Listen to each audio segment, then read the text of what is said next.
Selamat pagi kepada Bapak Prof. Insinyur Suyoto MSc PhD dan teman-teman sekalian. Pada hari ini kelompok kami akan menjelaskan praktikum modul CNN dan pengenalan pola. Sebelum itu, kami akan memperkenalkan diri terlebih dahulu. Perkenalkan, nama saya Adela Natalia Yolis dengan NPM 230712240. Nama saya Katrina Olivia dengan NPM 2307121313. Nama saya Febian Nurwanto dengan NPM 2307123301. Nama saya Brigita Dwi Yuliartisa dengan NPM 2307129293. Baik, selanjutnya ya, pertama kita akan menjelaskan modul dari CNN yang akan dijelaskan oleh Catherine. Pertama-tama, CNN itu singkatan dari Convolutional Neural Network, di mana ini merupakan jenis algoritma deep learning yang cocok untuk gambar dan video, khususnya tugas pengenalan dan pemrosesan gambar.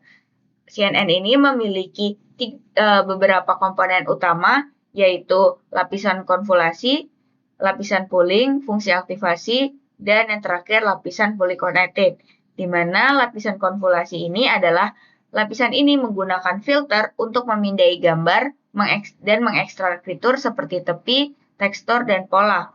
Proses ini membantu mendeteksi elemen-elemen penting dari gambar.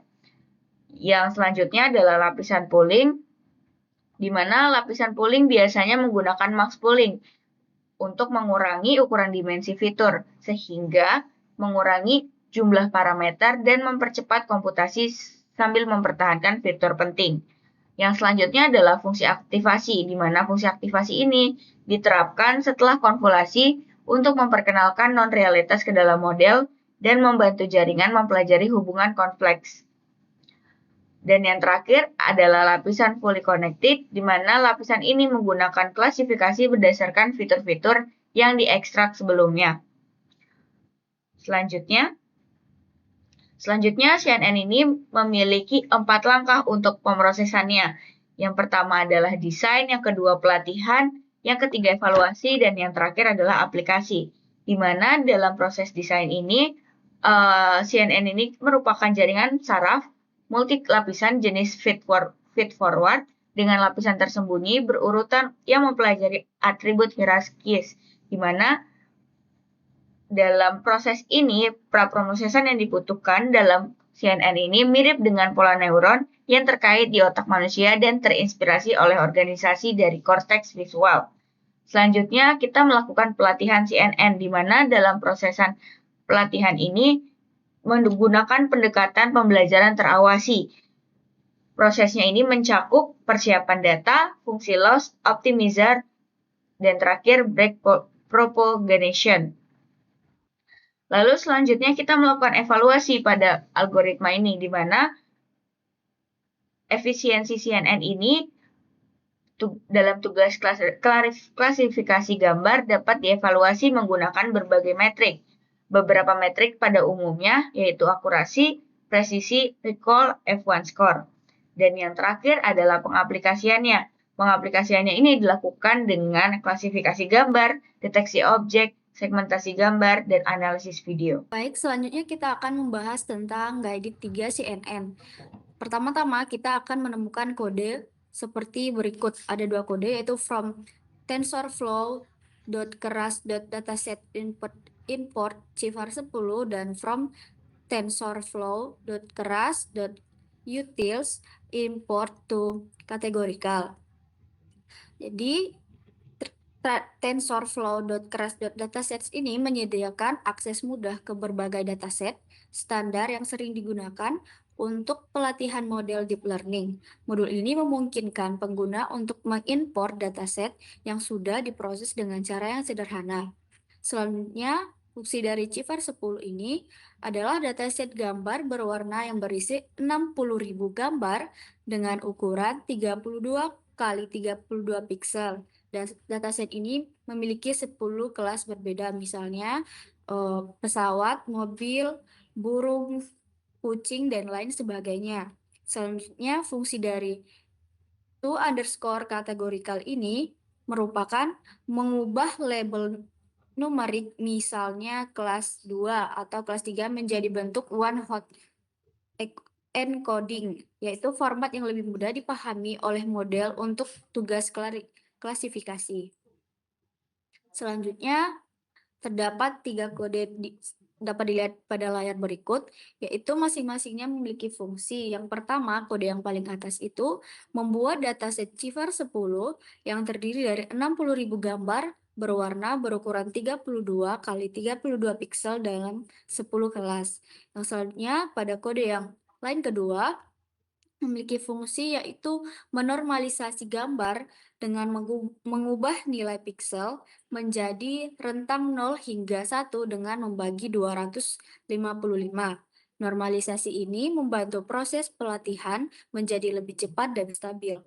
Selanjutnya, untuk kode yang di line ketiga dapat dilihat yaitu memiliki fungsi mengonversi label kelas menjadi vektor one-hot encoding. Langkah ini diperlukan untuk fungsi loss categorical cross-entropy yang digunakan dalam klasifikasi multikelas. Selanjutnya, terdapat beberapa kode, yaitu from tensorflow.keras.models import sequential dan from tensorflow.keras.layers export conv2d, 2D, max polling 2D, flatten, dan dense. Terdapat di bawahnya itu terdapat beberapa kode yang menyangkut kode di atas, yaitu memiliki fungsi sekuensial itu berfungsi untuk tipe model berurutan di mana lapisan-lapisan ditambahkan satu persatu. Yang kedua, conv 2D, lapisan konvolusi untuk mengekstraksi fitur dari gambar. Yang ketiga, max polling 2D, yaitu lapisan polling untuk mengurangi dimensi fitur sambil mempertahankan informasi penting. Yang keempat, flatten mengubah data dari bentuk 2D atau matriks menjadi 1D vektor untuk dihubungkan ke lapisan sepenuhnya terhubung atau dense layer. Yang kelima yaitu dense, yaitu lapisan fully connected atau lapisan yang semua neuron saling terhubung. Selanjutnya terdapat kode yaitu yang berfungsi untuk mengonfigurasi pelatihan model dengan Adam sebagai optimizer untuk menyesuaikan laju pembelajaran, categorical underscore cross-entropy sebagai fungsi kehilangan untuk mengukur kesalahan pada klasifikasi multikelas, dan akurasi sebagai matriks untuk mengevaluasi persentase prediksi yang benar.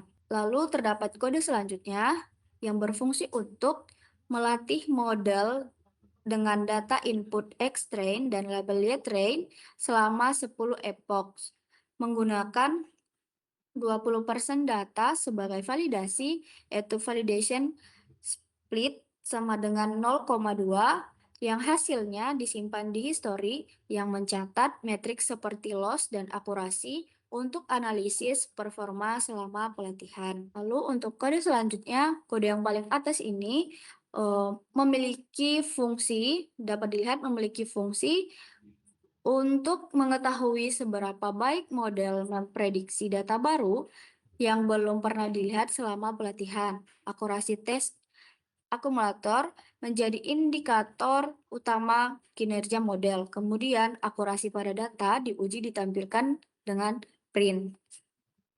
Selanjutnya untuk kode yang di bawah dari kode yang pertama itu memiliki fungsi membuat prediksi untuk data uji X-test dengan model predik dan menampilkan prediksi untuk sampel pertama dengan print predictions prediction dengan matriks 0. Selanjutnya terdapat berbagai fungsi, berbagai kode dari import matplotlib.pyplot splt.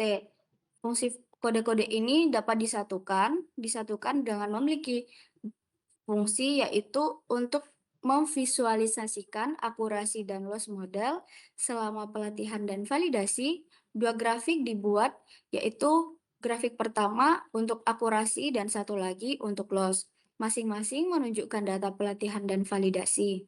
Setiap grafik menampilkan nilai matriks terhadap epoch dengan legenda yang membedakan antara pelatihan dan validasi. plt.show digunakan untuk menampilkan kedua grafik tersebut. Lalu selanjutnya kita akan masuk dalam penjelasan Unguided 3 yakni modul CNN.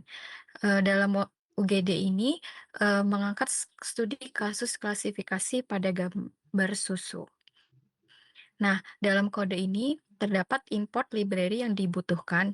Yang pertama, import OS yang dapat berinteraksi dengan sistem operasi seperti membaca file, membuat direktori, atau menangani jalur file path. Dalam import, memungkinkan manipulasi file atau direktori. Lalu, terdapat import numpy snp yang merupakan numerical Python pustaka digunakan untuk komputasi numerik di Python, terutama untuk menangani array atau matriks multidimensi serta berbagai operasi matematika lainnya.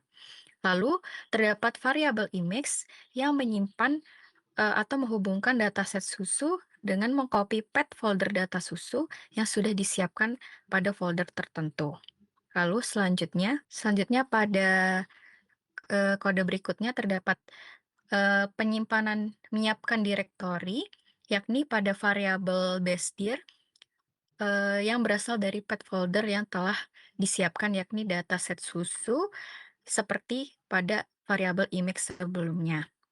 Lalu terdapat penentuan direktori. Dalam penentuan direktori ini terdapat 3, yaitu bahan, latih, dan validasi dengan dimasukkannya direktori awal yang sudah dibuat.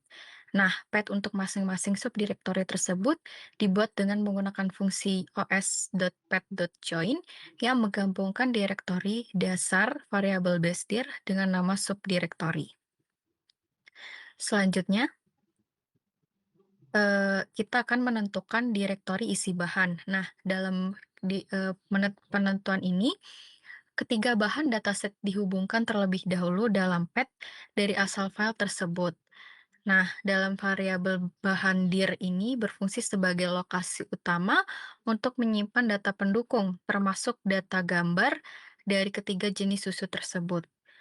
Untuk kode menghitung jumlah file di setiap direktori menggunakan fungsi len os.listdir yang menghitung jumlah elemen dari daftar file pada setiap subdirektori. Nah, dengan demikian pada kode ini tidak hanya memastikan setiap jenis susu terhubung melalui path yang benar, tetapi juga menampilkan jumlah data yang tersedia untuk setiap kategori susu secara terorganisir. Pada dilihat pada hasil tersebut memiliki jumlah susu SGM 100, jumlah gambar susu Milo 100, dan jumlah gambar susu Denko 100. Lalu selanjutnya, kita akan menentukan direktori isi latih atau training. Nah, kode ini terdapat variabel train SGM, train Milo, train Denko, yang digunakan untuk data pelatihan masing-masing jenis susu, yaitu SGM, Milo, dan Denko, dengan menggabungkan path direktori utama yakni train dir.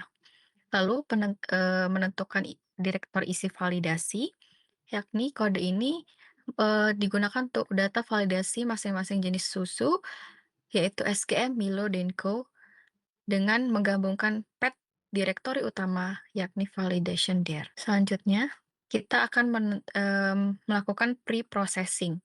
Nah, terdapat kode import TensorFlow yang artinya merupakan pustaka open source yang digunakan untuk komputasi numerik dan mengembangkan model pembelajaran mesin, terutama pada jaringan saraf tiruan neural networks.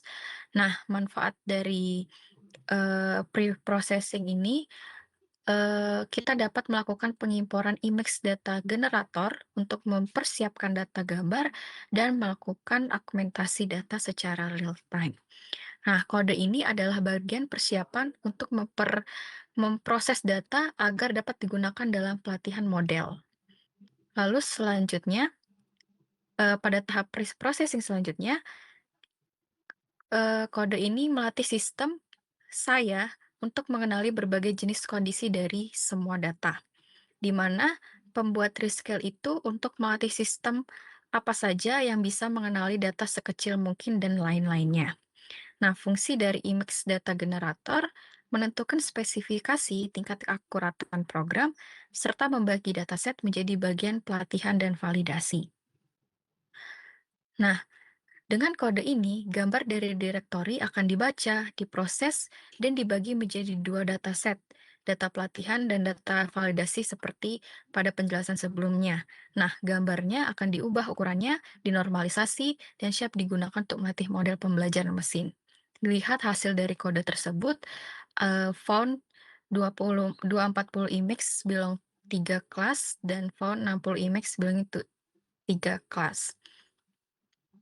Selanjutnya, kita akan masuk pada permodelan CNN. Nah, pada permodelan CNN ini berfungsi untuk membangun dan melatih model tersebut untuk mengklasifikasikan gambar susu ke dalam 3 kategori yaitu SGM, Milo, dan Denko.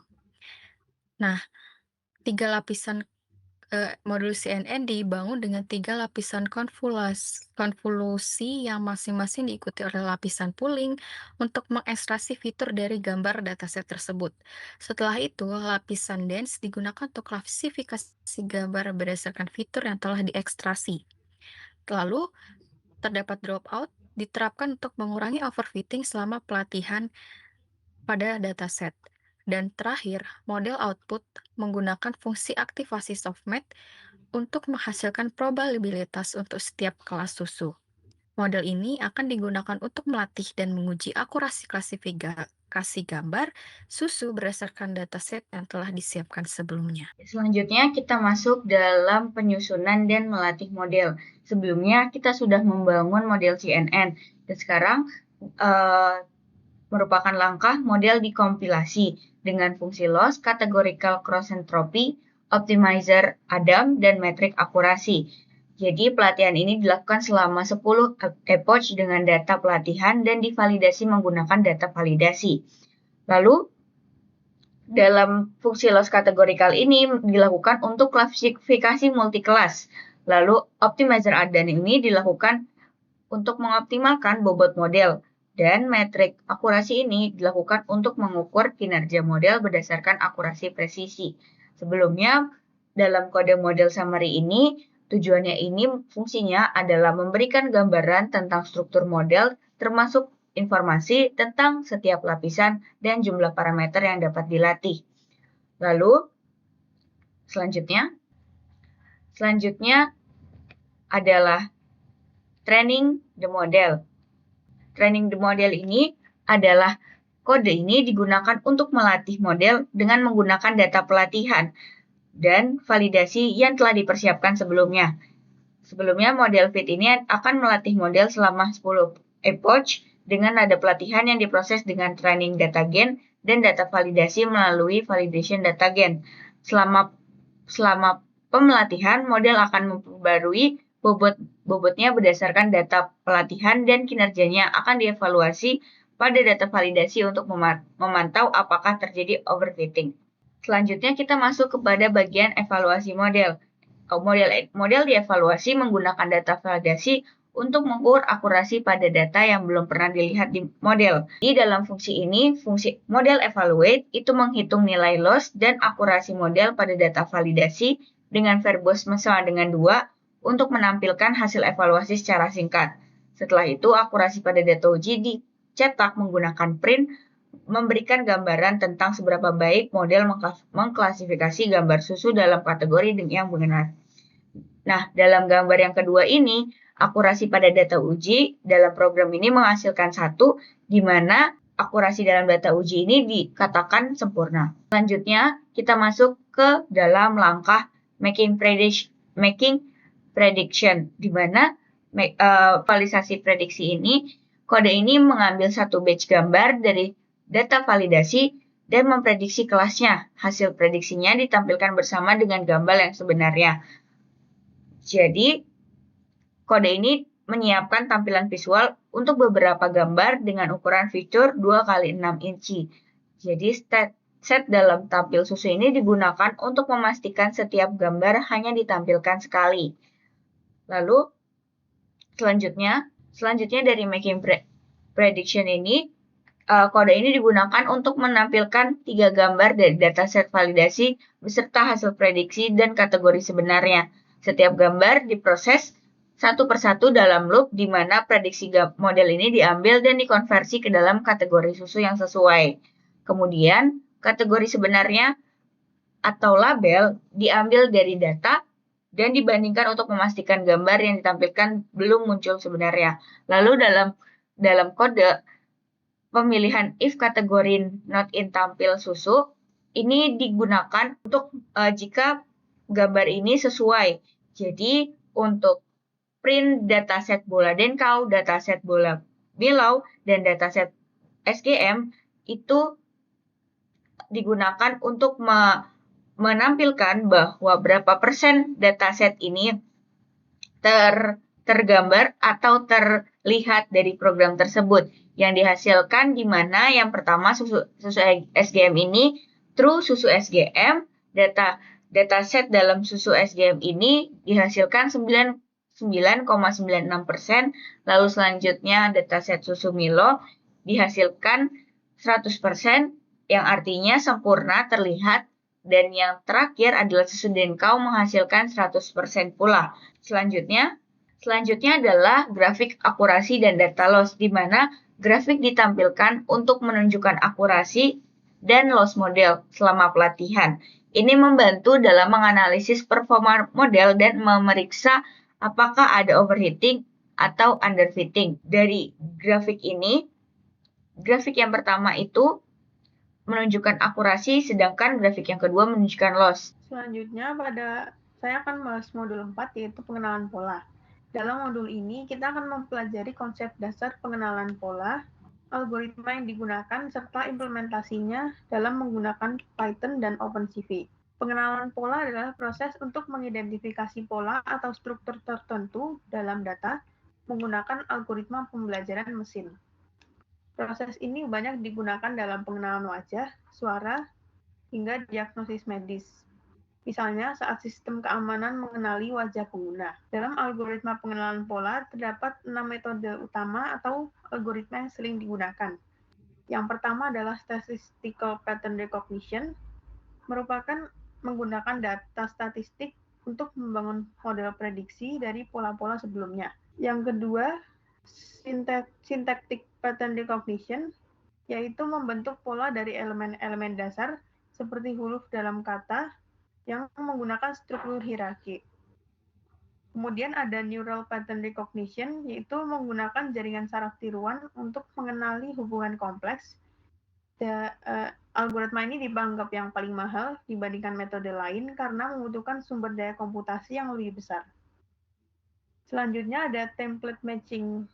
Itu adalah mencocokkan data dengan template yang sudah ada, seperti mencocokkan bagian kecil dari gambar, seperti mendeteksi wajah dalam gambar.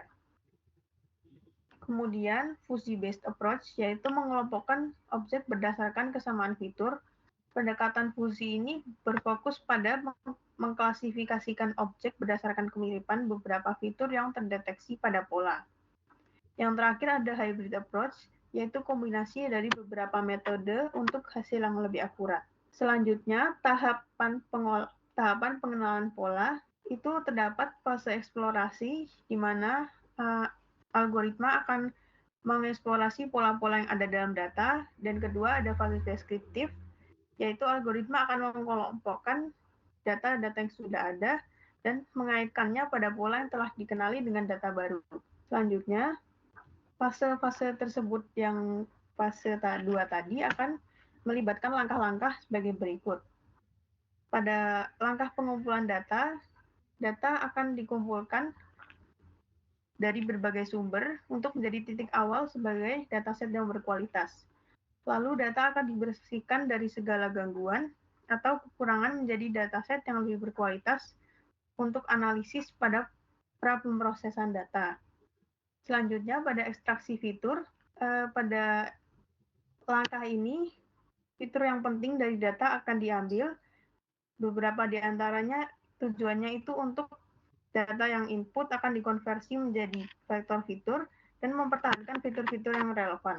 Yang keempat, pada langkah klasifikasi, fitur yang diekstrak akan dibandingkan dengan pola yang sudah ada di database. Proses ini dapat dilakukan melalui dua cara, yaitu pembelajaran terawasi atau supervised learning, di mana kategori pola sudah diketahui sebelumnya, atau unsupervised learning, pembelajaran tak terawasi, di mana sistem belajar secara otomatis tanpa kategori pola yang ditentukan sebelumnya. Yang terakhir, pada langkah pasca pemrosesan, langkah terakhir adalah ini untuk memperoleh cara yang terbaik untuk menghasilkan klasifikasi untuk tugas tertentu, analisis lebih lanjut untuk tugas tertentu, dan peningkatan performa pengenalan pola pada tugas-tugas berikutnya. Kemudian untuk bagian guided-nya, di sini kita akan membuat program untuk mengenali wajah, untuk mendeteksi wajah pada gambar yang sudah kita inputkan path-nya pada kode. Library yang diperlukan itu ada import CV2. CV2 itu merupakan library untuk memuat gambar, mengonversi warna, mendeteksi wajah, dan menggambarkan kotak pada wajah. Kita juga memerlukan library matplotlib itu untuk menampilkan gambar hasil deteksi. Kemudian kita memerlukan path dari gambar yang ingin kita deteksi wajahnya dan dikopikan, disimpan ke variabel image path. Lalu CV2ImRead ini akan membaca gambar dari path yang sudah dikopikan pada bagian image path sebelumnya. Selanjutnya gambar yang sudah kita kopikan path-nya itu yang masih berformat BGR perlu kita ubah menjadi grayscale dengan kode CVT color. Kemudian hardcase ini berfungsi untuk menyimpan file model hardcase di model file. Face classifier ini berfungsi sebagai fungus untuk mendeteksi wajah frontal. Kemudian pada fungsi face classifier akan disimpan data hardcase yang tadi untuk mendeteksi wajah. Scale factor 1.1 berarti setiap iterasi akan terjadi pengurangan sebanyak 10%. Min neighbors 5 berarti jumlah deteksi yang diperlukan untuk menganggap sebuah area sebagai wajah itu adalah 5. Dan min size itu menandakan ukuran minimum wajah yang akan dideteksi dalam pixel. Selanjutnya pada perulangan di bawahnya, ini berfungsi untuk menggambarkan kotak. X dan Y berfungsi untuk menunjukkan koordinat pojok kiri atas. W dan H berfungsi untuk menunjukkan koordinat panjang, lebar, dengan tinggi kotak. 0, 255, 0 itu menunjukkan warna hijau, dan 4 adalah ketebalan dari kotak. Selanjutnya, pada image CVT color itu dari yang tadinya grayscale VGR kita ubah menjadi RGB. Lalu dalam PLT figure itu akan kita ubah menjadi 20 dan 10. ImShow berguna untuk menampilkan gambar dalam format RGB, dan axis off itu akan menghilangkan sumbu yang ada di kiri dan bawah gambar agar hasilnya terlihat lebih bersih. Berikut adalah hasil gambar dari gambar yang sudah kita deteksi wajahnya. Dalam guided kedua, library yang kita gunakan masih sama dengan tadi, yaitu import CV2 dan import NumPy SNP untuk menyimpan operasi array yang kita gunakan dalam koordinat bounding box. Model file ini berguna untuk mendefinisikan arsitektur jaringan untuk deteksi wajah dengan metode SSD. Kita memilih metode SSD karena metode ini lebih cepat dan efisien dibandingkan beberapa metode lainnya. Kemudian WX file ini berguna untuk menyimpan binary bobot model yang telah dilatih untuk mendeteksi wajah pada dataset tertentu. Tanpa file ini, model tidak dapat memproses input karena tidak memiliki bobot yang diperlukan. Dalam FaceNet, TNN Read from Cafe itu berguna untuk membaca wajah. Selanjutnya video capture 0 itu akan membuka koneksi ke webcam device. 0 menunjukkan kamera default dari device yang kita gunakan. Di bawahnya terdapat fungsi yang berguna untuk mendeteksi wajah. Block from image ini berguna untuk satu skala nilai pixel, 300,300 itu menunjukkan ukuran input model, dan 104, 177, 123 merupakan nilai min untuk normalisasi warna. Kemudian perulangan akan terjadi selama kamera default masih terbuka, di mana detections akan disimpan dalam confidence, dan jika confidence rate-nya di atas 50%, maka bounding box akan digambarkan. Bounding box akan bertipe INT dan akan digambarkan dengan warna hijau dengan ketebalan 2. Selanjutnya, pada perulangan yang ini perulangan akan terus terjadi selama pop-up dari jendela GUI Python Windows yang digunakan untuk menerima inputan kamera terus terbuka. Perulangan ini akan berhenti ketika pengguna menginputkan huruf key atau menyilang pada Windows tersebut. Jika tidak terdapat result, maka dia akan memberikan break. Kemudian pada video capture release itu akan melepaskan kamera yang digunakan, dan destroy all windows itu akan menutup semua jendela OpenCV yang terbuka seperti jendela tambahan yang tadi digunakan untuk menerima inputan video. Sekian presentasi dari kami. Mohon maaf jika ada kesalahan. Terima kasih atas waktu yang sudah diluangkan.